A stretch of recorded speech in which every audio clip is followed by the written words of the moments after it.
Ya, halo semuanya, kembali lagi di channel Indonesia Stock Trader. Jadi, di video kali ini saya akan sharing beberapa materi seputar Fibonacci Cluster. Jadi, Fibonacci Cluster itu adalah tempat kumpulan penarikan Fibonacci atau level ekstensi berdasarkan berbagai perubahan harga berkumpul di dekat satu area harga. Teori cluster adalah bahwa jika beberapa ekstensi Fibonacci atau level retracement mendekati satu harga, harga tersebut kemungkinan besar akan menjadi area support atau resistance yang penting. Seorang trader kemudian berpotensi mengambil perdagangan di dekat level itu. Sumbernya dari Investopedia. Nah, di sini saya akan mencontohkan di saham Barito Pacific dengan kode BRPT. Untuk itu saya akan menghapus dulu candlenya di sini ya.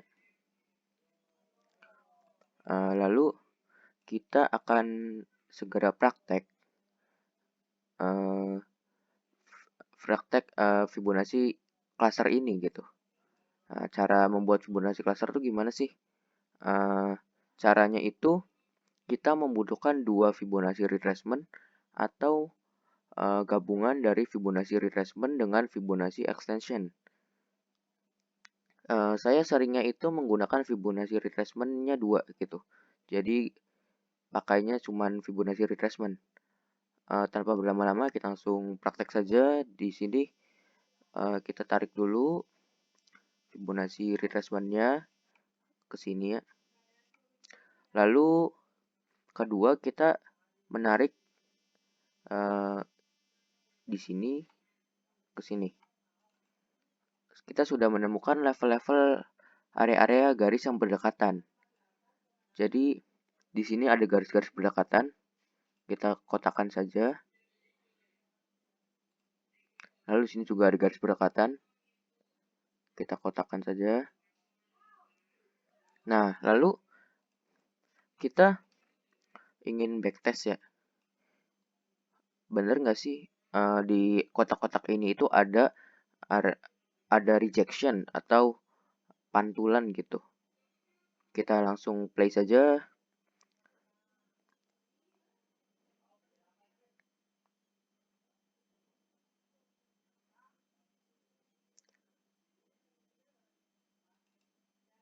Nah, di sini terlihat jelas ya, di kotak-kotak itu ada rejection atau pantulan. Yang pertama itu yang di kotak pertama ada pantulannya di sini. Pertama dia mantul di sini dulu membuat wick. Lalu di sini dia juga bikin wick juga. Nah, lalu tembus di sini. Area kuning ini sebagai klasternya itu. Lalu ini juga klaster menjadi resisten penting gitu dalam sebuah saham Barito Pacific. Lalu saya ingin mencontohkannya di saham BJTM atau Bank Pembangunan Daerah Jawa Timur. Di saham BJTM ini memiliki banyak sekali swing high ya. Yang pertama itu ada ini, kedua ini, ketiga ini, keempat ini. Nah, lantas kita kan mesti tahu gitu, mana sih yang harus dipilih gitu. Di antara empat ini kita harus memilih dua. Nah, kita langsung backtest saja.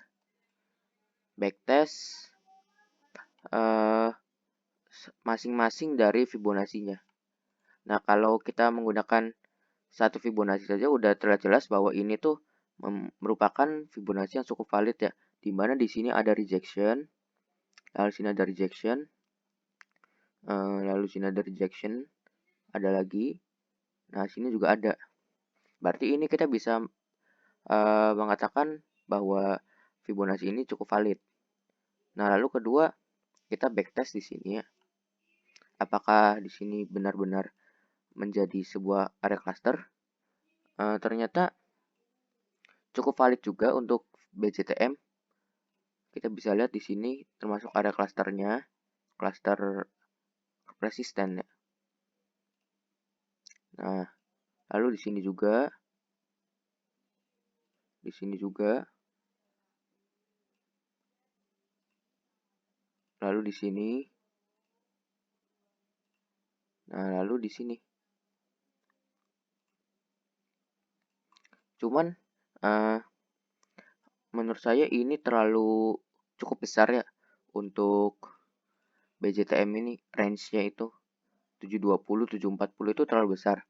Maka saya akan menggunakan Fibonacci retracement yang lain. Jadi nariknya saya bukan dari sini lagi, tapi dari sini. Nah, kita kan menemukan ya area yang lebih sempit gitu dari BJTM ini. Nah, area-areanya itu di sini ya, di 555, 565,